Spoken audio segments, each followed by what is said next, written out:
Hello, my name is Robert D. Kaplan. I'm the Chief Geopolitical Analyst for Stratfor, and I'm here today with George Friedman, who is the founder and intellectual leader of Stratfor. And what we're going to discuss today is the irony of how the United States always talks about democracy, how the U.S. is a democratic country, how it supports democracy building throughout the world, and wants to work with Democrats everywhere, and yet in the Middle East finds that most of its allies, the overwhelming majority of its allies, are in fact autocrats, and in some cases illiberal autocrats at that. And this has been a hard issue for both the American government within itself to admit to, and especially for the media to admit to in certain instances. Now, George, what do you have to say on this? There's nothing more, in a way, condescending and imperialist than to insist that someone that you're allied with also adhere to your moral values. I am a Democrat. I'm a liberal Democrat. I believe in it. It doesn't have to do with the fact that I understand that my view is not universal. There's an ideology, I think, in the United States, not in any one party but all, that we're here to bring enlightenment to the poor unenlightened. Islam is a complex, sophisticated, very old religion, ideology, whatever you want to call it. It has very sophisticated political systems, and those systems don't resemble those that emerged out of the French Enlightenment. We nevertheless have interests with them, interests against them, complex interests. We have to coexist with them in this world, and at the same time embrace and accept the fact that they are very different than we are.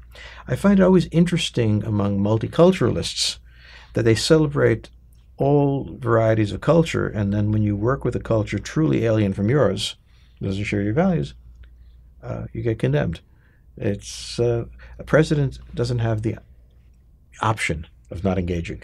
You know, it reminds me of something that George Kennan said. George Kennan, perhaps America's greatest foreign service officer in the 20th century, the architect of Cold War containment. He said that the domestic character of a country is less important than its international behavior, and that the United States is forced to deal with countries based on their international behavior, not its domestic character.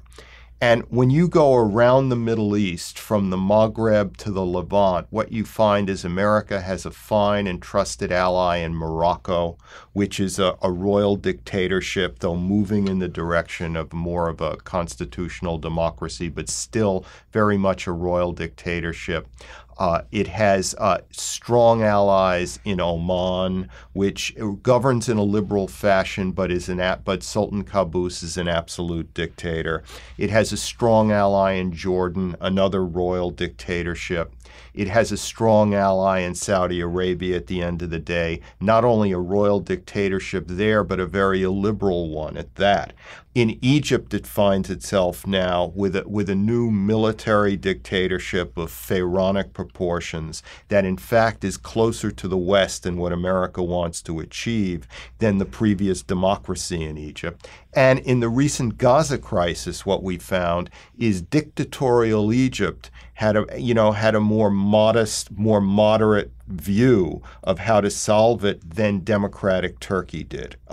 So that wherever you go in the Middle East, with one or two exceptions, we have no Democrats who are really dependable allies.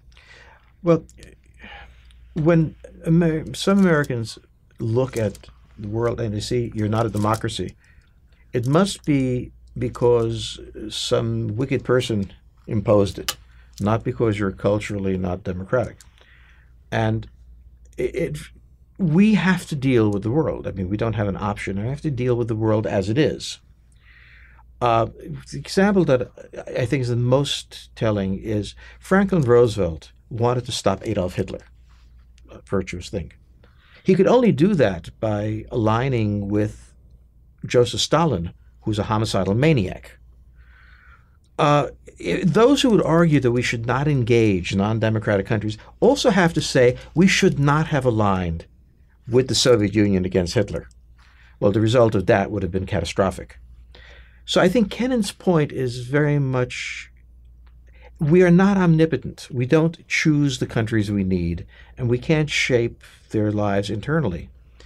And the demand that we not align with countries that are, in our mind, repressive strikes me simultaneously as condescending. Our way of life is the only way of life you should have.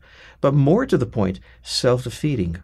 What in the world would we have done if we hadn't aligned with Joseph Stalin? Yes. And, Kennan, at the height of the American century, after the United States had defeated Hitler, defeated Japan, was going to rebuild Europe, he was counterintuitively very conscious of the limitations of American power and how America had to deal with regimes that were not like its own. And you wonder, with all of the with all of the sanctimonious talk that you hear about, we have to work with democracies. You have to wonder, where is what would George Kennan think today of the policy debate? I would ask, what would FDR think of it? Because if your hero is Franklin Roosevelt, then your hero is a man who was very, very clear in his mind on what the national interest was and the limits of promoting democracy. He was committed to promoting democracy. He also did not think that that was a simple thing to do, or one that could be made totally compatible with American national interest. Well, I would just close by saying that democracy is achievable, but over the very, very long run. And foreign policy, though it has to have an eye on the long historical term, is primarily concerned with the here and now. And I would just like to say that there are many societies that reject our notion of democracy as immoral and unjust. They celebrate the family, they celebrate the collective. The American obsession with the individual and its rights is not universal. And so we have to bear in mind that there are countries who are reasonable and wouldn't choose to be like us. Well, with that, I'll close. Robert Kaplan here with George Friedman. Thank you for joining us.